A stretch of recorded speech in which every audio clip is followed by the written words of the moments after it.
Hello my friends, my name is Aditya Chaturvedi and I'm back with another video for you.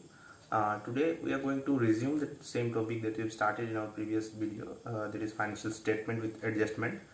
In this video we are definitely going to discuss a new adjustment called manager's commission on net profit. And one more thing my friends, that if you want to get a competitive edge in this chapter, you do watch the previous video that I have uploaded. The link will appear somewhere on the screen at the end of this video, or I'll put it in the I button. And one more thing my friends, that in this video we are going to discuss the calculation part of this adjustment, and the treatment in the profit and loss account and the balance sheet we'll discuss in the next video. So yeah, keep loving and keep supporting my videos, and if you like the way that I taught the concepts to you, then give this video a thumbs up, and yeah, let's start today's topic. Thank you.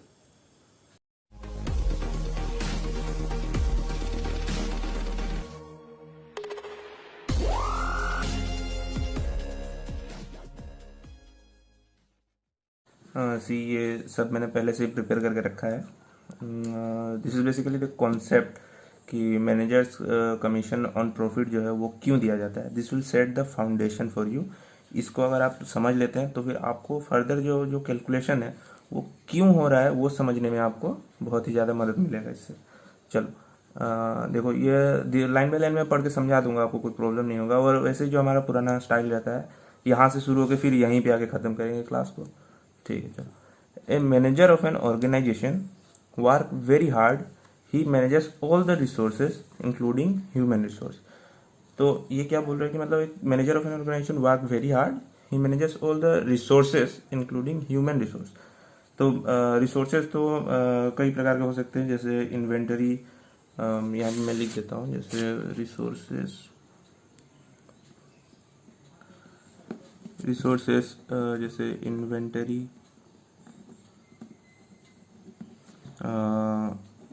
और हो सकता है production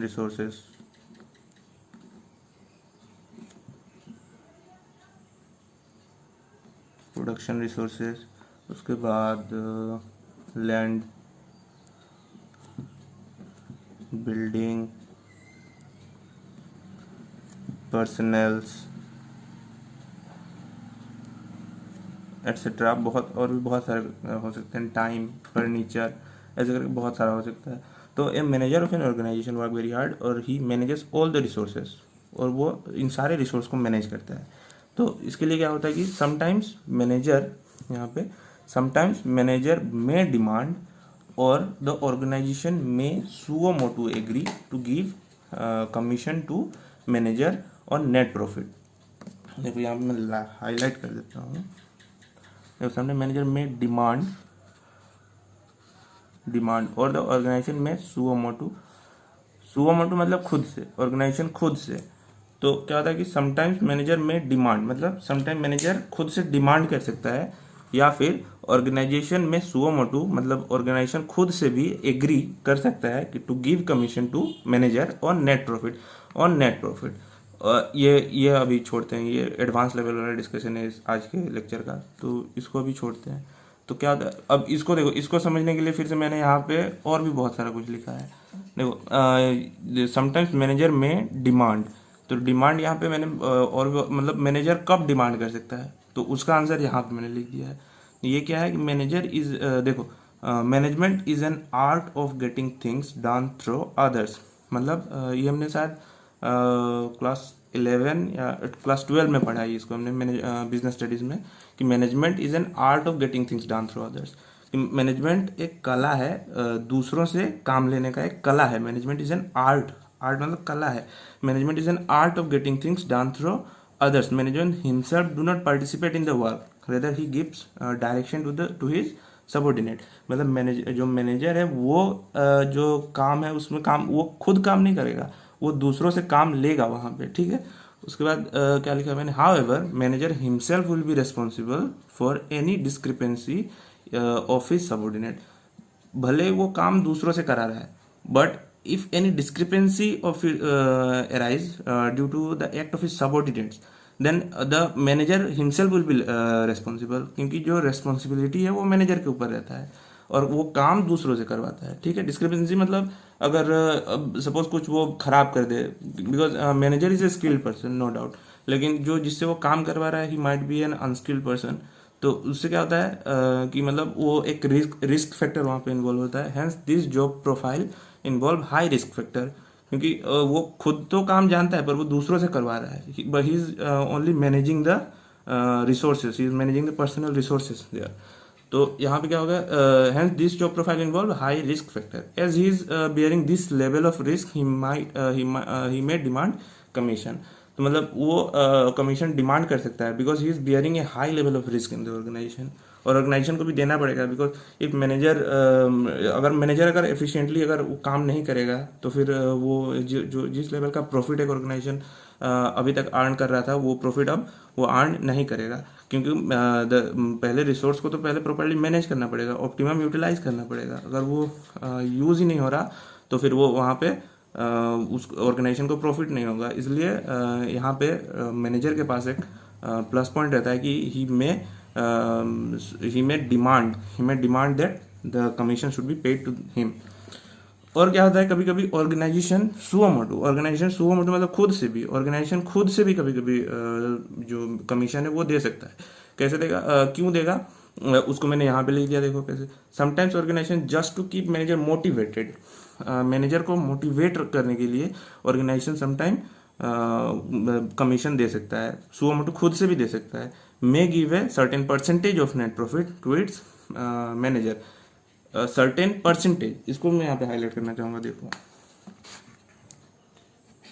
certain percentage, ये भी और keep motivated. देखो इसको भी जब आप समझोगे तो और आपको और अच्छा लगेगा। देखो एग्जांपल से समझेंगे इसको। Sometime organisation just to keep manager motivate करने के लिए क्या करता है, may give a certain percentage of net profit, एक नेट प्रॉफिट का परसेंटेज देता है। क्यों, अब देखो मोटिवेट कैसे करता है एक परसेंटेज दे करके। सपोज एक एग्जाम्पल यहाँ पे लेते हैं, सपोज एक ऑर्गेनाइजेशन में सेम ऑर्गेनाइजेशन में सपोज एक ही साल में अगर 10,000 प्रॉफिट हो या फिर 1,000 प्रॉफिट हो, और अगर मैं बोल दूं कि एक ऑर्गेनाइजेशन का प्रॉफिट कितना भी हो, कमीशन तुमको 1,000 रुपये ही मिलेगा, मैनेजर तुमको 1,000 रुपये ही कमीशन मिलेगा। तो इससे क्या होगा, इससे कोई मोटिवेशन उसको नहीं मिल रहा। 10,000 अगर प्रॉफिट वो करके देता है, अगर मैनेजर 10,000 प्रॉफिट करके देगा तब भी उसका बेनिफिट 1,000 ही है, और 1,000 करेगा तब भी 1,000 है। तो there is no motivation in this figures. लेकिन अगर मैं बोलूँ कि उसका 10,000 प्रॉफिट है और यहाँ पे 1,000 प्रॉफिट है, और अगर इसको मैं एक परसेंटेज से फिक्स कर दूँ कि your commission will be A certain percentage of this figures, जैसे पकड़ लो 10%, अगर मैं 10% फिक्स कर दूं तो इसमें क्या हो जाएगा फिगर, देखो अगर ये 10,000 अगर प्रॉफिट वो करके ऑर्गेनाइजेशन को देता है तो इसका कमीशन हो जाएगा 1,000, और अगर 1,000 करके देता है तो इसका कमीशन हो जाएगा 100। तो मतलब the more the profit the more the commission. तो इससे क्या होगा कि manager will be more motivated towards increasing the amount of profit. इससे क्या करेगा कि मैनेजर रिसोर्स को प्रॉपर्ली यूटिलाइज करेगा, कॉस्ट रिड्यूस होगा तो प्रॉफिट बढ़ेगा तो ऑर्गेनाइजेशन का भी बेनिफिट है और मैनेजर का भी बेनिफिट है। ठीक है, तो ये हमने एक फाउंडेशन सेट किया। फिर से एक बार पढ़ लेते हैं, देखो। A manager of an organization work very hard. He manages all the resources including human resource. Sometime manager may demand क्यों कर सकता है, मैंने बताया ना, क्योंकि he is bearing a high risk in the organization, so he may demand commission, or the organization may sue to agree to give commission to the manager। मतलब एक ऑर्गेनाइजेशन खुद से भी दे सकता है certain percentage of net profit to its manager as a commission. तो अब देखो, अब हमारा एडवांस लेवल वाला डिस्कशन अब यहाँ शुरू होगा, बिफोर और after charging such commission. Net profit यहाँ से देखो, इसको तो डबल हाईलाइट करेंगे। देखो नेट प्रॉफिट बिफोर और आफ्टर चार्जिंग सच कमीशन। तो यही आज का एडवांस लेवल वाला डिस्कशन है। क्या हुआ, नेट प्रॉफिट बिफोर और after charging such commission as a reward for his hard work. अब देखो नेट प्रॉफिट बिफोर और आफ्टर चार्जिंग सच कमीशन, इस डिस्कशन को स्टार्ट करते हैं, और एट द एंड आपको देखो, आप देखना सब आपको समझ में आ जाएगा धीरे धीरे। सबसे पहले ये देखो, इस फ्लो चार्ट का हेल्प लेते हैं। पहले थोड़ा सा सुंदर बना देता हूँ इसको। देखो, managers commission on net profit, managers commission on net profit, इसको ऐसे पढ़ना, बिफोर चार्जिंग सच कमीशन, और फिर net profit after charging such commission. अब इसको समझने के लिए सबसे पहले मैं फॉर्मूला लिख देता हूँ। देखो फॉर्मूला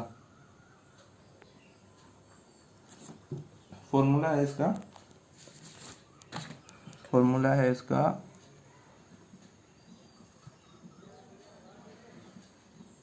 नेट प्रॉफिट इनटू जो हमारा रेट आएगा बिफोर में हमारा फॉर्मूला आ जाएगा रेट बाय 100, और इसमें फॉर्मूला आ जाएगा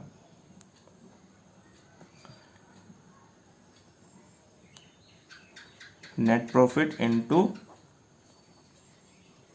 rate by 100 plus rate. Highlight कर देता हूँ, बिफोर आफ्टर कमीशन। ठीक है। अब देखो, अगर आपने मेरे 2 प्रीवियस वीडियोस देखे हैं तो आपको पता होगा मैं फॉर्मूला बेस्ड तो कुछ कराऊंगा नहीं, इसको पूरा अच्छे से समझेंगे कि ये 100 प्लस रेट, पहले तो ये जरूरत ही नहीं है, जब मैं समझा दूंगा आपको फिर ये सब चाहिए ही नहीं होगा। ठीक है, फॉर्मूला इज यूजलेस, इसका कोई काम नहीं है, फिर भी मैंने लिख दिया यहाँ पे। अब देखो, अब यहाँ पे एग्जाम्पल क्रिएट कर लेते हैं। देखो, ठीक है, एग्जाम्पल, ये एग्जाम्पल दोनों के लिए काम करेगा। तो सपोज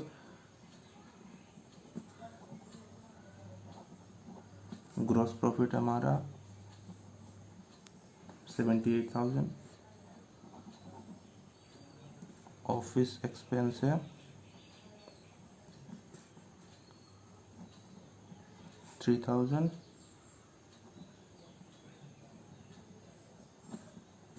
फाइनेंस एक्सपेंस है 2,500,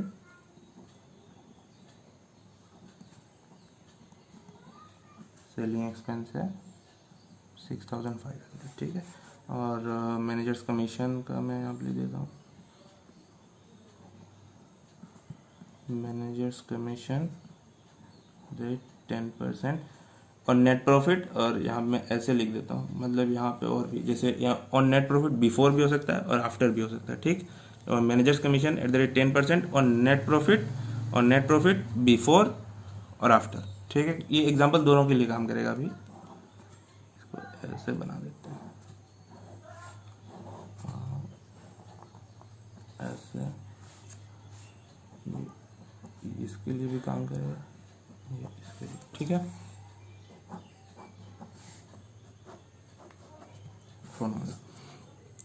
अब देखो, इससे हम लोग प्रॉफिट एंड लॉस अकाउंट बनाते हैं। नेट प्रॉफिट किससे आता है? प्रॉफिट एंड लॉस अकाउंट से। ट्रेडिंग अकाउंट का देखो फिगर मैंने दे दिया, सीधे सीधे प्रॉफिट एंड लॉस अकाउंट पे जाते हैं। प्रॉफिट एंड लॉस अकाउंट इधर बिफोर के लिए बनाएंगे, इधर आफ्टर के लिए बनाएंगे। तो भाई इधर क्या आ जाएगा, बाई जीपी 78,000। फिर अपना सारा एक्सपेंस आ जाएगा, to office expense, to finance expense, to selling expense. Office expense हमारा 3,000, और ये हो जाएगा हमारा 2,500, और ये 6,500। सेम यहाँ पे भी वैसे ही होगा, जैसे बाई जीपी आ जाएगा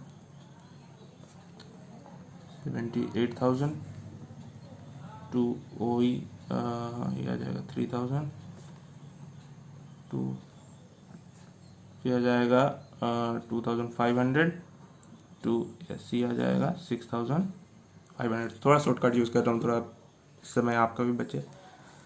तो उसके बाद अब यहाँ पे हमारा 2 आइटम आएगा, टू मैनेजर्स कमीशन और टू नेट प्रॉफिट,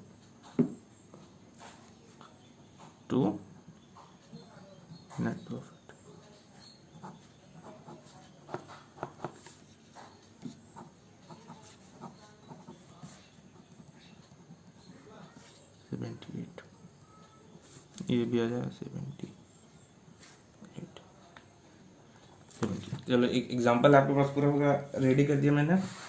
अब देखो अब धीरे धीरे समझते हैं। सबसे पहले समझने के लिए यहाँ पे फोकस चाहिए आपको। सबसे पहले फोकस करो। देखो सबसे पहले तो मैं पूरा का पूरा सेंटेंस लिख देता हूँ यहाँ पे। नेट प्रॉफिट बिफोर चार्जिंग, ठीक है।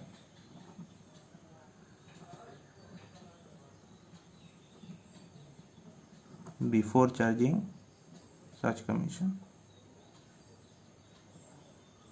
और क्या है एक दूसरा सेंटेंस है, net profit after charging such commission, ठीक है। अब इसको समझना हमारे लिए मतलब थोड़ा सा डिफिकल्ट होगा देखना, पर समझने के बाद आपको देखना मजा आएगा, क्योंकि एकदम ये आसान तरीके से मैं समझा दूंगा आपको। तो नेट प्रॉफिट, अब देखो एक एग्जांपल, जैसे यहाँ पे अगर मैं एक रफ कैलकुलेशन करता हूँ, ठीक है। रफ कैलकुलेशन से कितना आता है देखो 78,000 है। 78,000 माइनस 3,000, ये आ गया अपने पास 66,000 आ गया। मतलब एक रफ कैलकुलेशन में जो हमारा नेट प्रॉफिट आ रहा है, कितने का आ रहा है 66,000, ठीक है। नेट प्रॉफिट है हमारे पास 66,000। ये बिफोर में भी सेम है, आफ्टर में भी सेम है फिलहाल के लिए।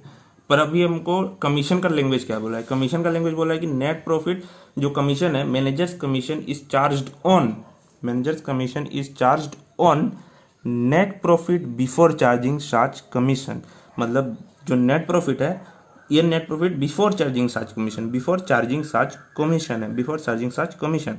इस पे कमीशन का अमाउंट चार्ज नहीं हुआ है, ठीक है। और हमारे पास मैनेजर कमीशन का रेट है 10%, ठीक है।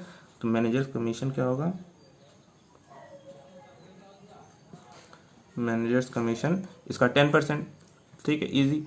इसका 10% 6600। तो net profit after charging such commission कितना हो जाएगा? यहाँ पे लेस कर देते हैं, कितना है अमाउंट 6600, 59400, ठीक है 59400। अभी यहाँ पे बोला है कि क्या बोला, net profit before charging such commission. Net profit before charging such commission मतलब जो रफली हम लोग अमाउंट कैलकुलेट करेंगे, अमाउंट कैलकुलेट करने के बाद उसके ऊपर रेट अप्लाई करेंगे, और उसके बाद रेट अप्लाई करने के बाद जो अमाउंट आएगा वो आ जाएगा मैनेजर्स कमीशन, उससे लेस करेंगे तो ये आ जाएगा 59,400, ये आ जाएगा यहाँ पे। देखो ईजी है एकदम ये वाला। तो नेट प्रॉफिट का अमाउंट हमारे पास कितना आ जाएगा 59,400, और कमीशन का अमाउंट आ जाएगा 6600। ये बैलेंस हो जाएगा ऑब्वियसली। देखो 3,000 59400 78,000, ठीक है इजी। ये तो इजी है, पर अब आफ्टर चार्जिंग सच कमीशन इसको समझना पड़ेगा हमको। आफ्टर चार्जिंग सच कमीशन क्या बोलता है कि net profit after charging such commission, managers commission on net profit after charging such commission. मतलब क्या बोला है, इस फिगर पे आपको चार्ज करना है, इस फिगर पे, ठीक है। और ये फिगर हमारे पास है क्या, हमारे पास तो 66,000 ही है, 66,000 ही है बस। और इसके और ना ही हमारे पास मैनेजर्स कमीशन है, और ना ही हमारे पास ये फिगर है। मतलब ये फिगर भी तो आपको पता नहीं रहेगा ना जब आपको ऐसा कैलकुलेशन होगा, और ना ही आप इसको मतलब ये क्वेश्चन आ सकता है कि पहले मैं बिफोर वाला करके उसके बाद ये फिगर निकाल के फिर करूँगा। नहीं, ऐसा नहीं होता है। देखो अभी क्या होगा 66,000 है, 66,000। अब इसको और हमारे पास क्या है, और इससे रिलेटेड जो इन्फॉर्मेशन देखो, इससे रिलेटेड इन्फॉर्मेशन ये है कि ये हमारे पास मैनेजर्स कमीशन जो है वो 10% है, ठीक है। 10% किसके ऊपर है, इस अमाउंट के ऊपर है जो यहाँ पे आएगा, ठीक है। ये अमाउंट मतलब ये कितना है, ये 100% है, समझ रहे हो ना। जैसे ये हमारे पास था 10%, यहाँ पे देखो है ना, यहीं पे कर देता हूँ। जैसे ये हमारे पास था कितना 10%, 10% ऑन दिस फिगर, मतलब ये कितना था 100% इसी के ऊपर था। जब ये 60 देखो 6600, अगर ये 100 था डिवाइडेड बाई 100, अगर ये 100 था और मैनेजर कमीशन 10 था, तो 6600 डिवाइडेड बाई 100 इंटू 10, 6600 आया। यही है मैथमेटिकल, यही है कैलकुलेशन। तो अभी 66 पे देखो, अब ये 10% है और ये 100% है, ठीक है। ये 10 ये 100, मतलब इसने बोला है कि net profit after charging charge commission पे करना है कैलकुलेशन, ये बिफोर चार्जिंग था, बिफोर चार्जिंग कमीशन, ठीक है। अब net profit after charging charge commission मतलब 100% है, तो मतलब ये कितना होगा 110%, ठीक है ना। 110 से जब मैं माइनस करूँगा 10 तो ये 100% आ जाएगा। तो अब देखो फॉर्मूला हमारा क्या हो जाता है, अभी इसमें देखो कैलकुलेशन करते हैं, 66 डिवाइडेड बाई 110 इंटू 10, तो ये हमारा आंसर क्या आ जाएगा, डिवाइडेड बाई 110 इंटू 10, तो ये हमारा 6000 आ जाएगा। अब यहाँ पे प्रॉफिट एंड लॉस अकाउंट पे पुट करते हैं,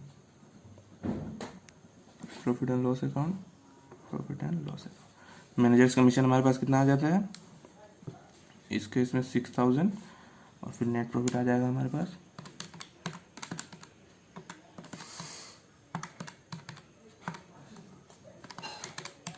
60,000, ठीक है। और अब देखो मैथमेटिकली भी आप यूज कर सकते हो। अब नेट प्रॉफिट पे ये जो है नेट प्रॉफिट एक कब आया, net profit after charging charge commission है, net profit after charging charge commission, इसके ऊपर नेट जब रेट अप्लाई करोगे तो क्या आ जाएगा हमारा 6000। हेंस जो मैथमेटिकल लैंग्वेज है वो प्रूफ हो रहा है यहाँ पे। तो ये तरीका होता है, ठीक है। जब मैं यहाँ पे ये भी हाईलाइट कर देता हूँ, यहाँ पे 6000 आ रहा था और यहाँ पे 6600, तो ये हमारा बिफोर के केस पे आता है और ये हमारा आफ्टर के केस पे आता है। और कैलकुलेशन आपको यहाँ पे समझ में आया होगा, समझ में आया होगा तो आपको मज़ा भी आया होगा। तो इसलिए अगर आपको अच्छा लग रहा है मेरे मैं जो जैसे समझा रहा हूँ, अगर आपको समझ में आ रहा है, अगर आपको अच्छा लग रहा है तो आप प्लीज़ लाइक करिए और ज़्यादा से ज़्यादा शेयर करिए। मैंने देखा प्रीवियस वीडियोज़ में मेरे काफ़ी अच्छे जो लाइक्स थे और व्यू भी काफ़ी ज़्यादा बढ़ गए थे, और प्रीवियस वीडियो में भी इफेक्ट आया थोड़ा सा, उसका भी व्यू बढ़ गया, तो उसके लिए बहुत बहुत थैंक यू। और देखते रहिए और सीखते रहिए, थैंक यू।